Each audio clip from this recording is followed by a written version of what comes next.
If anybody is interested in joining us, please come right this way.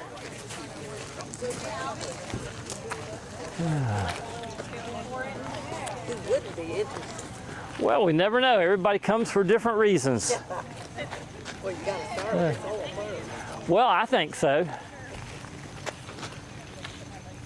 All right, appreciate everybody joining us today for our Gardening Unplugged. And for those that haven't been before, we'll spend about 15 minutes just chatting about a different topic. Today our topic is soils, or dirt as some people call it, which is in our world probably the most important part of gardening, but unfortunately it's probably the most misunderstood and neglected. So I just want to talk a little about what we do and why we do it, and maybe this will help you solve some problems. And if you have questions, please go ahead and answer those. So for us, everything is about the preparation of the soil. Without preparing the soil well, you can buy all the great plants you want and they're not going to thrive. So you really have to understand what's going on. In the soil, there are basically three components that we look at. What are the chemical properties of the soil? What are the microbial properties of the soil? And what are the structural properties of the soil? Soils are missing several ingredients, especially in this area. We typically have very low organic soils here. Unless you go down to the coast. You get down to the coast, everything is organic. But right around the Piedmont, this is right where the coastal plain joins the Piedmont. So this side of Sauls Road is sandy loam. We go down 3 foot deep, beach sand. The other side of Sauls Road is red clay. That is Piedmont. So we have the old coastal plain. So the Atlantic Ocean used to end right here on this property. So we had beachfront property back in the day. The pH of our soils native here are 3.2. That is called extremely acidic. Where you want to aim for is around 6 or 6.2. And what that means is the amount of acidity in the soil, the amount of hydrogen ions in the soil. The pH scale goes from 0 to 14. If you go to the southwest U.S., it's anywhere from 7 to 9. Here in the east, it can get extremely low. A pH of 3.2 that we have is sort of equivalent to hydrochloric acid. That's really, really low. Also, sandy soils are very low in potassium, another of the critical elements. If you go into clay soils, they have plenty of potassium. They're low in phosphorus. Almost all the soils are low in nitrogen in the North Carolina region. The reason is because of our high rainfall. Nitrogen is very mobile in the soil and it leaches out. If you have good microbial activity, you should never need to add nitrogen to your soil. That's the big mistake people make, is they don't have good microbial activity. Why not? Because they have no organics. The microbes, most of them, depend on organics. That is their food. They decompose. Fungi, bacteria, actinomycetes, all the things we hear about that we think are bad, those are critical, just like they are in a human body.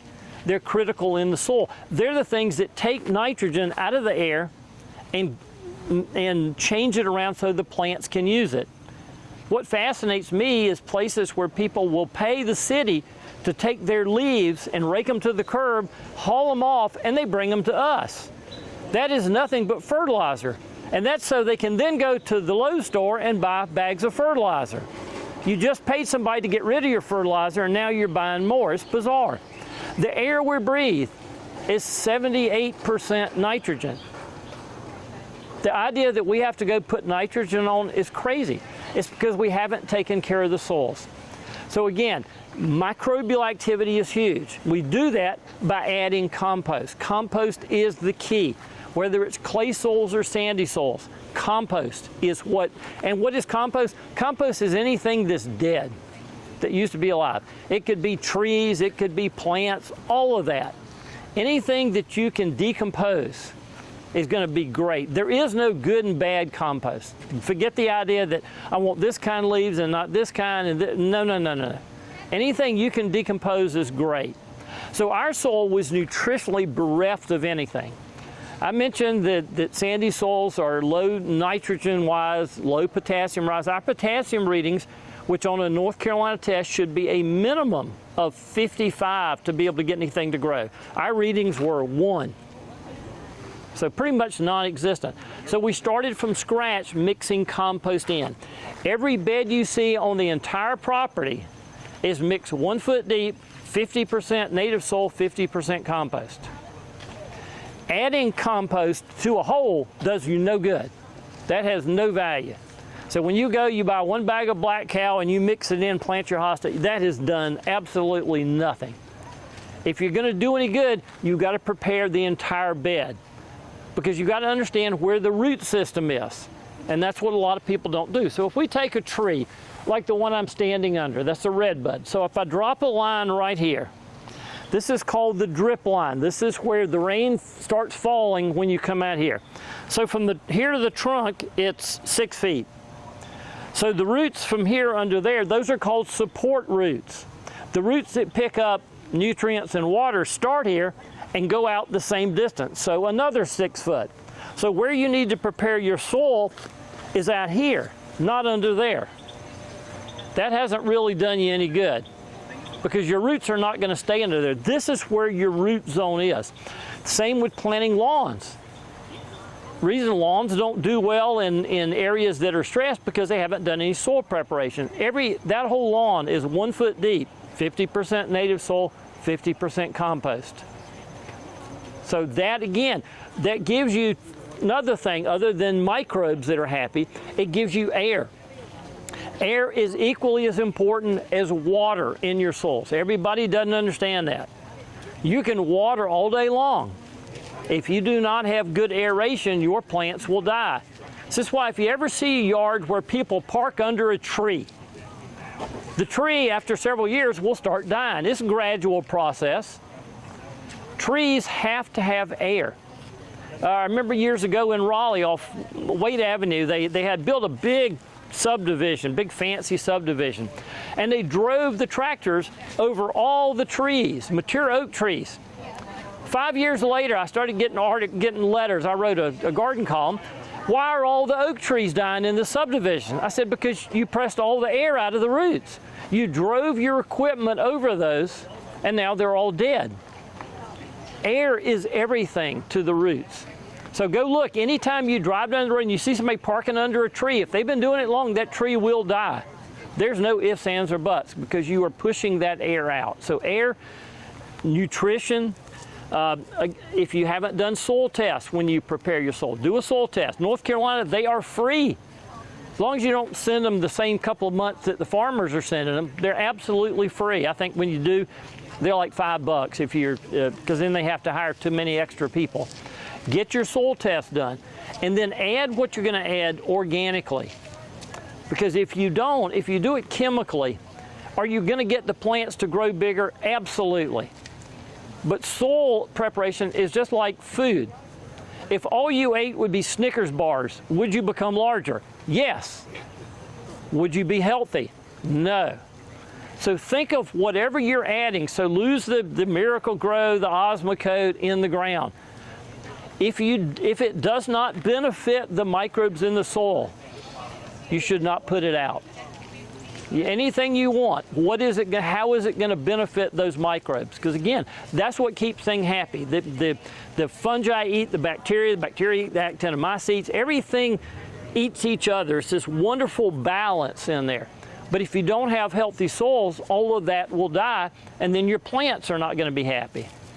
Now, there are special areas. I said we did everything 50% native soil, 50% compost, when we want something that's specially drained. For example, our agaves. So where you see these agaves, we take that mix, that 50-50 mix, half native soil, half compost, and we mix 50% a gravel material called permatil. And so that gives us, the final mix is 50% permatil, 25% native soil, 25% compost. That's what you do if drainage is extremely important. And we know on a lot of these desert things, they have to have an incredible amount of drainage in the wintertime. That's what gets them to survive. Some of those would be fine without the permatil, some of them would not. So we go ahead and just opt for fixed in everything. So all those beds along the parking lot, that is the same 50-50 mix, so that we have that extremely good drainage. The more you drain in the summertime, we have extended droughts, you're going to have to water more. That's just the nature of the beast. We like the permatill as opposed to typical gravel because the permatill is actually very strongly nutrient charged, whereas typical gravel is not. It doesn't have nearly the nutrient load that something like a permatill has. So do I have any questions? I've covered a lot really quick. Any soil questions? Yeah, how long do you have to, like, how long ago did you mix it? We mix the soil. We mix the soil and plant that day. So you can do it immediately. But do you have to be renewing the soil? Like, Great question about renewing the soil. It depends. On the desert stuff, we do not, because that is used to living in a pretty depauperate soil in the West. In the gardens, absolutely. And what we do is we mulch. Does anybody know the difference between mulch and compost? No. Say. Okay. Mulch, you can tell what it used to be. Yes. Compost, you can't. It's the exact same product. It is a phase of life. So that's very important. So when you buy compost to mix in, you want something that you can't tell what it used to be. Now, if that's all you have, is something that you know exactly what it is, you look at it and you say, yeah, that was bark or that was leaves. You can mix it in, but then you have to wait enough time for those microbes in the soil to finish digesting it and turn it into compost and then eventually into humic matter and eventually into humic acid.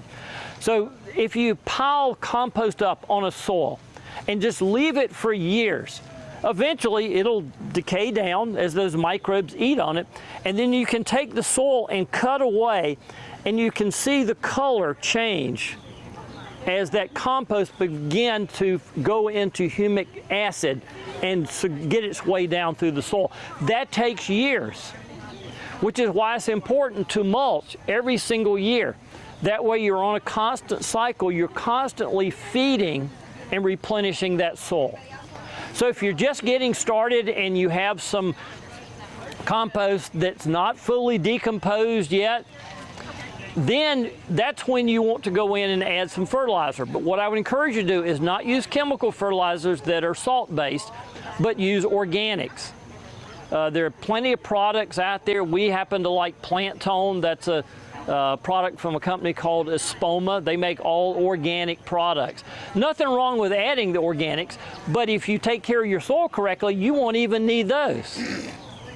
As long as you continue to add, that's the key. Because those microbes, that's what you have to feed. We've got in the idea, thanks to extension people years ago, they would give you a book that says you need to fertilize your lawn this month, and this month. You need to fertilize your vegetables this month, and this month. That's because they were doing it chemically. Oh, yeah. If you do it organically, you have to change the way you think. We no longer fertilize any plants in the garden. We feed the microbes. If the microbes are fed, the plants are going to get it when they want it.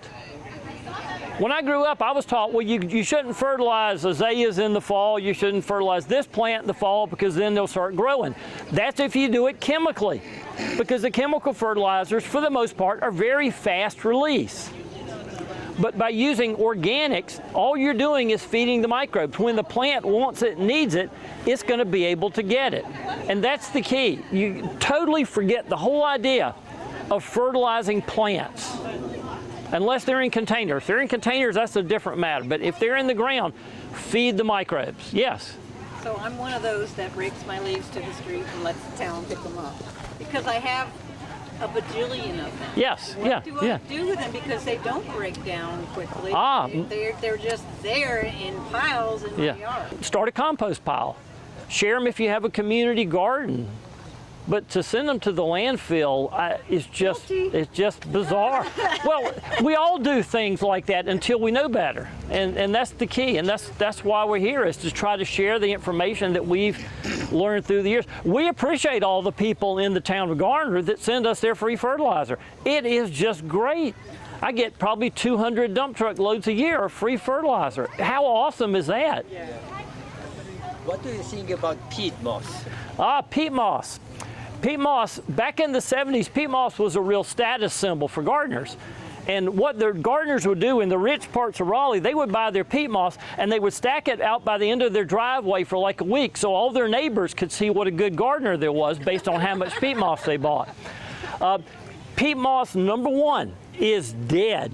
It is 100% lifeless. It died millions of years ago, so it does not support microbes at all. So peat moss in the garden is an abject disaster. Peat moss in a container is great because it is sterile. It does not support life. And in a container, you don't want a lot of bacteria and microbes. Container is a completely different growing regimen. But in the garden, the only exception, if you're growing carnivorous plants, and they have to live in nutrient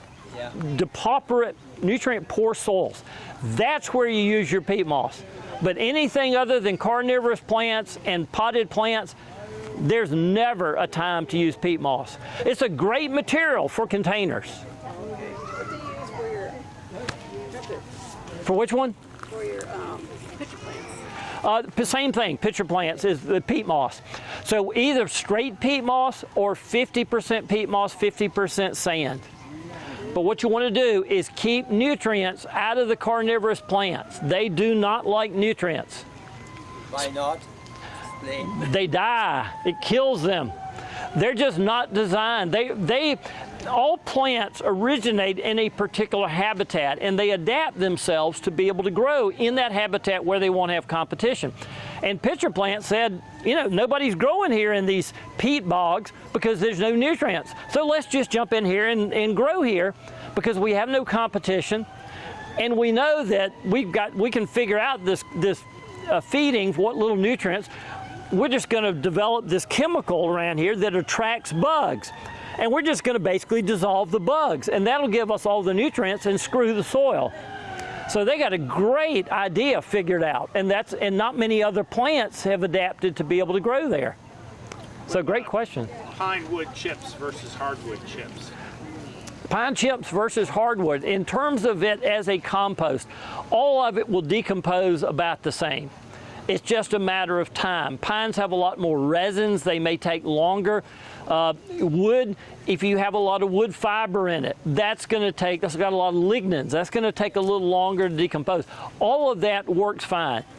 Years ago, there was people writing articles, about 10 different kinds of leaves. Well, this leaf has an acid pH. This one has an alkaline pH. This has this. Hogwash. When they finish decomposing, they're all the same. They're all right at neutral. It doesn't matter what they came from. So there's just a lot of myths in there.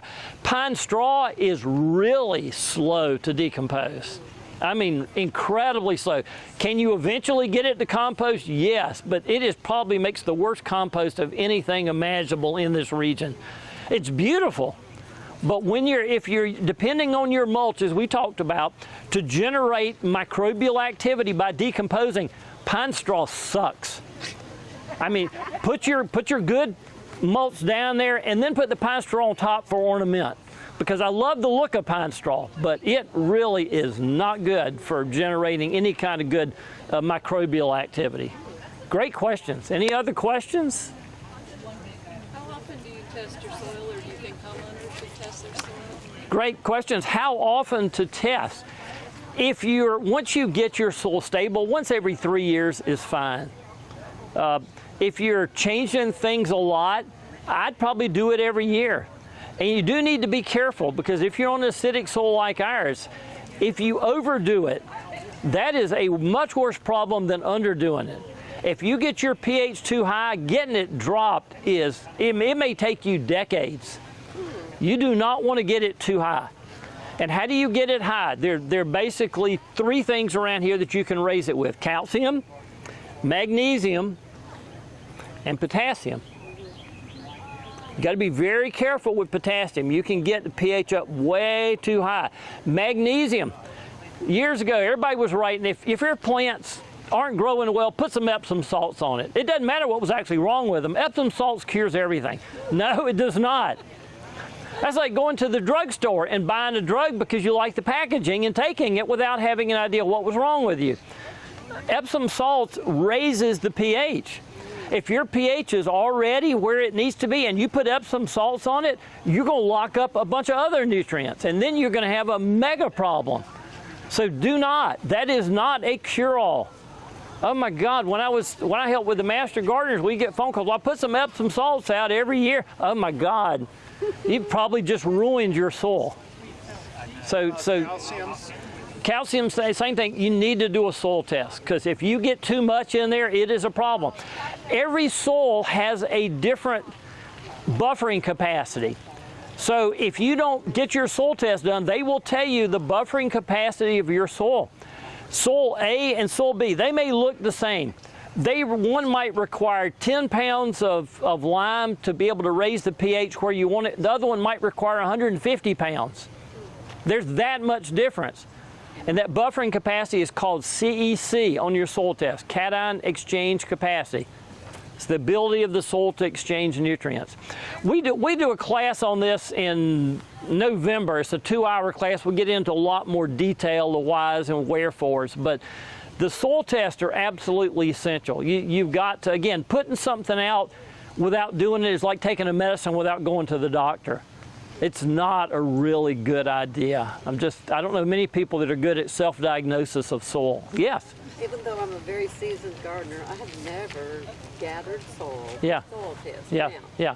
do you take your samples from different areas and put it all together? Or my blueberry patch, I'm going to sample Yeah. the soil there. How do you do that? Okay.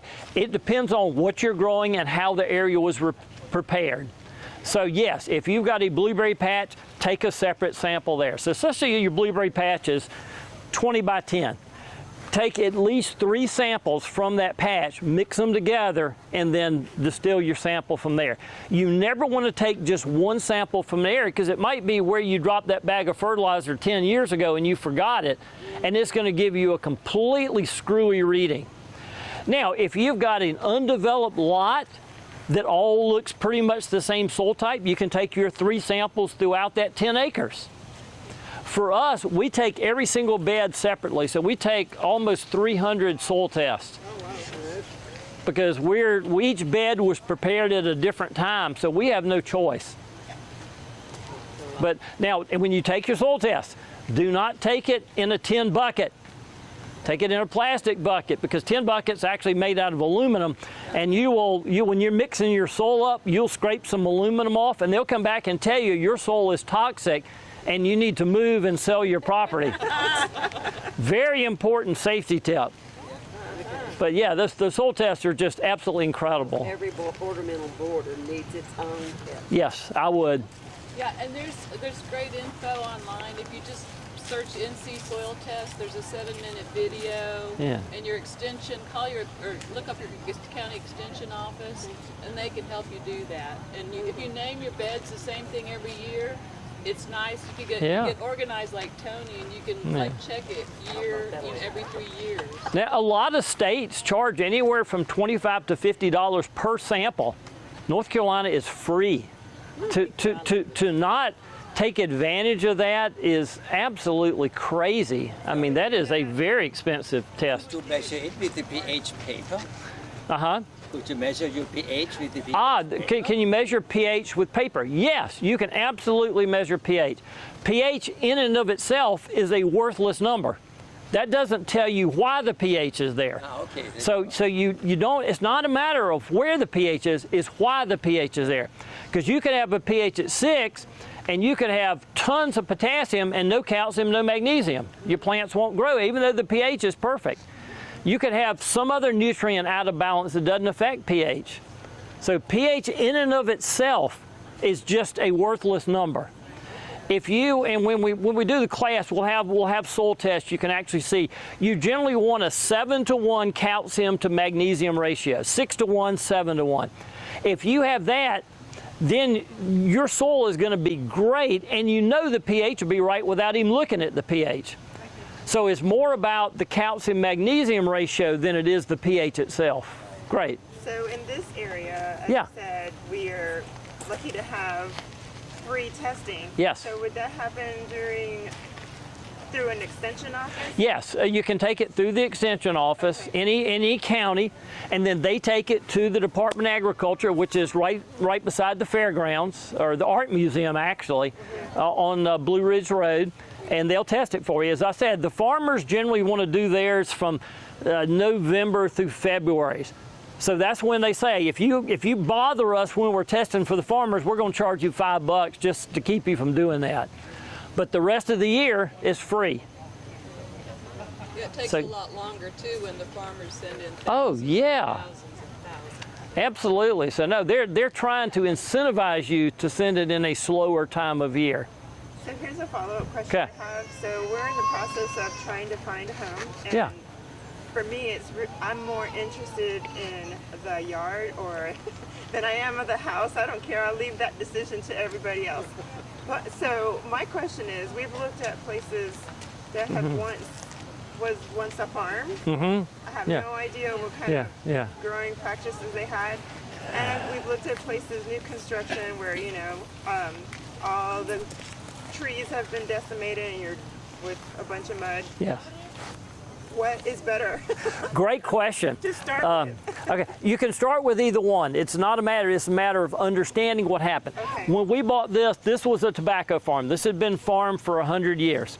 So we knew the soil was nutritionally worn out. They had chemicaled it to death for 100 years. They had sprayed stuff that would now be banned. There was really nothing would grow except for yellow nutsedge and Bermuda grass. I mean, it was horrible. And like I say, our soil test was terrible. We were sandy loam. We knew, okay, sandy loam does not grow nearly as well as clay, not even close. But the trade-off is 2 days after rain, you can go out there and you can do anything you want. Whereas clay, you had a rain like yesterday, you might be a week before you get out in it. So it's all a trade-off. So you can take the worst soil, which is what we had here, I mean, truly could not have been any worse, and basically bring it back to life. The same is true if they've scraped everything because they've taken the topsoil off, they sell that. Then they leave you with this wonderful subsoil of crappy clay. So you do the same thing. That top foot, you got to mix your compost in. So there really isn't one's better than the other. It's just understanding, here's what we've got. Both of them need work. You're not going to find an ideal soil here, most likely. You're not going to find somewhere where you've got a foot of good topsoil. It's just not going to exist in this region. You want that, go to Illinois. I mean, that soil up there, you can dig down several feet and it's wonderful. There's no soil prep required. But here, yes, it's a lot of work. But if you do it, then everything grows. And that's our key, is spend the money up front, spend the time. When we built this section of the garden, we would pile up compost and it'd be sitting here and people come for open house and they'd say, wow, what's going on here? We're preparing the soil. They'd come back to next year. We still got the piles there. What's going on? We're preparing the soil. They come back the third year, they say, wow, why is everything growing so fast? Remember those last 2 years? Yeah, that's why. So, I mean, the growth rate of plants is insane if you prepare your soil.